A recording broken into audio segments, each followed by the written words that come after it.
Halo, assalamualaikum warahmatullahi wabarakatuh. Halo, selamat hari Jumat untuk adik-adikku kelas 6 ya. Bertemu lagi dengan Mbak Ega di pelajaran IPA ya, yaitu kesukaan kalian.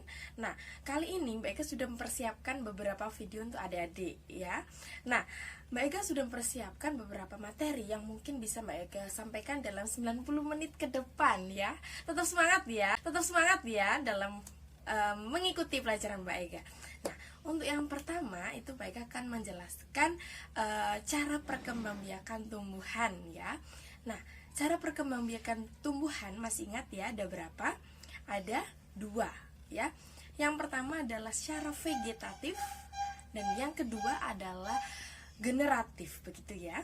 Nah, kalau vegetatif itu berarti dengan cara tak kawin ya, atau aseksual. Kalau generatif berarti kawin atau secara seksual ya. Nah, akan bagi jelaskan yang pertama yaitu langsung aja ke vegetatif ya.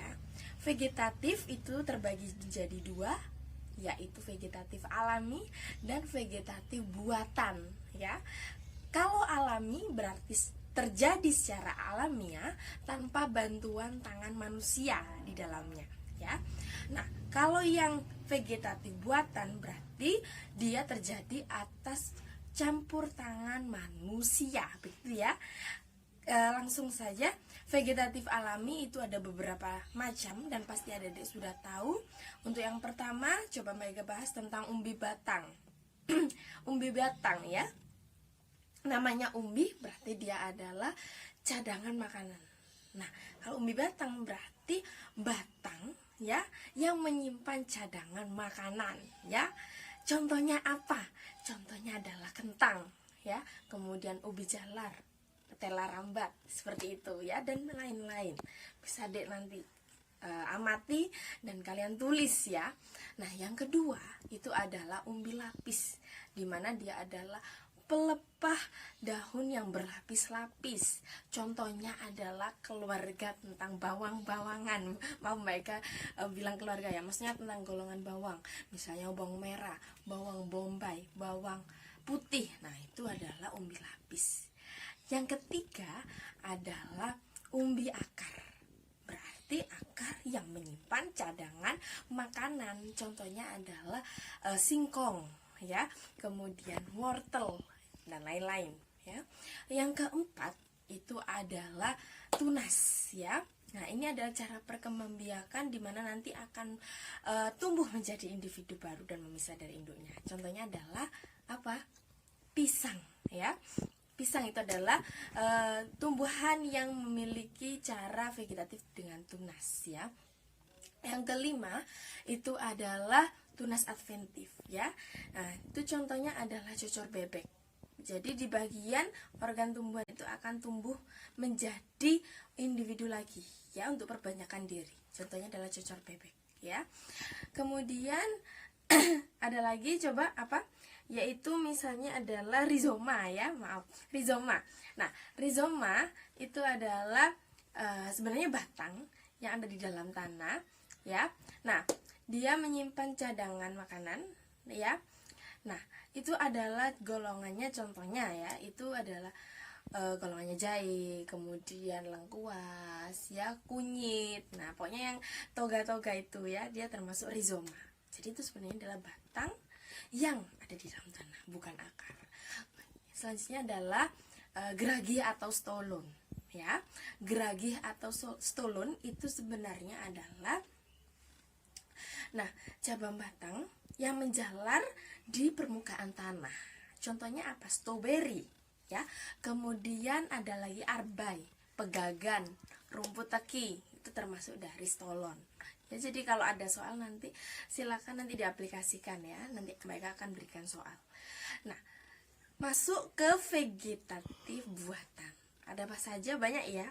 Yang pertama adalah mencangkok. Mencangkok itu berarti dia mengambil lapisan batang, kulit batang ya, kemudian akan yang diisi tanah, sabut kelapa, kemudian nanti diberi plastik dan diikat ya, nanti sampai tumbuh muncul individu baru. Nah, itu nanti bisa diambil dan tanam kembali. Contohnya adalah tumbuhan dikotil. Jadi yang bisa melakukan vegetatif buatan secara mencangkok itu adalah tumbuhan dikotil. Selain mangga itu bisa juga jambu, ya, kelengkeng dan lain-lain. Nah, yang kedua itu adalah mengenten. Ya, mengenten itu adalah menyambung. Berarti dia nanti menyambungkan dua batang tumbuhan yang berbeda. Ya, nah nanti harapannya bisa mendapatkan atau menghasilkan hasil individu yang unggul sifatnya. Nah, untuk tumbuhan yang batangnya di atas itu harapannya adalah buahnya itu berkualitas, misalnya manis rasanya. Untuk yang batangnya di bawah berarti tumbuhannya itu yang memiliki akar yang kuat, sehingga hasilnya nanti buahnya manis dan akarnya kuat. Ya, misalnya mangga, ya, satunya yang mangga yang akarnya kuat dan juga berbuah manis, seperti itu ya. Nah, yang ketiga itu adalah merunduk. Berarti dia menenggelamkan sebagian cabang batang ke dalam tanah. Misalnya apel, kemudian alamanda, seperti itu ya. Nah, yang keempat adalah stek. Ya, stek. Stek ini misalnya mengambil bagian organ tumbuhan, misalnya batang. Diambil, dipotong, lalu ditancapkan ke tanah. Nah, nanti akan tumbuh menjadi individu baru, misalnya singkong, kemudian mawar, seperti itu ya. Oke, selanjutnya yang terakhir adalah menempel. Menempel itu namanya adalah okulasi. Ya, jadi menempelkan manta tunas suatu tumbuhan ke tumbuhan lain yang sejenis, ya. Misalnya terong, ya.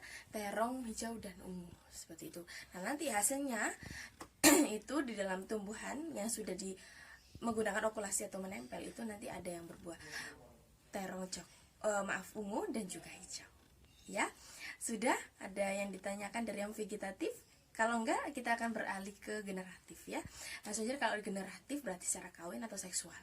Nah, dia didahului dengan proses yang namanya penyerbukan. Apa itu? Ingat ya, yaitu jatuhnya serbuk sari di kepala putih. Nah, saat penyerbukan bisa dengan bantuan manusia ataupun serangga, burung, ya, angin dan lain-lain, ya.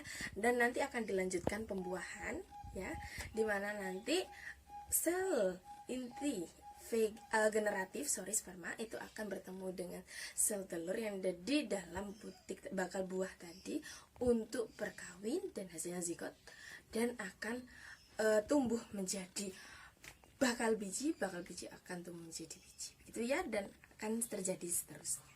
Oke. Semoga bermanfaat.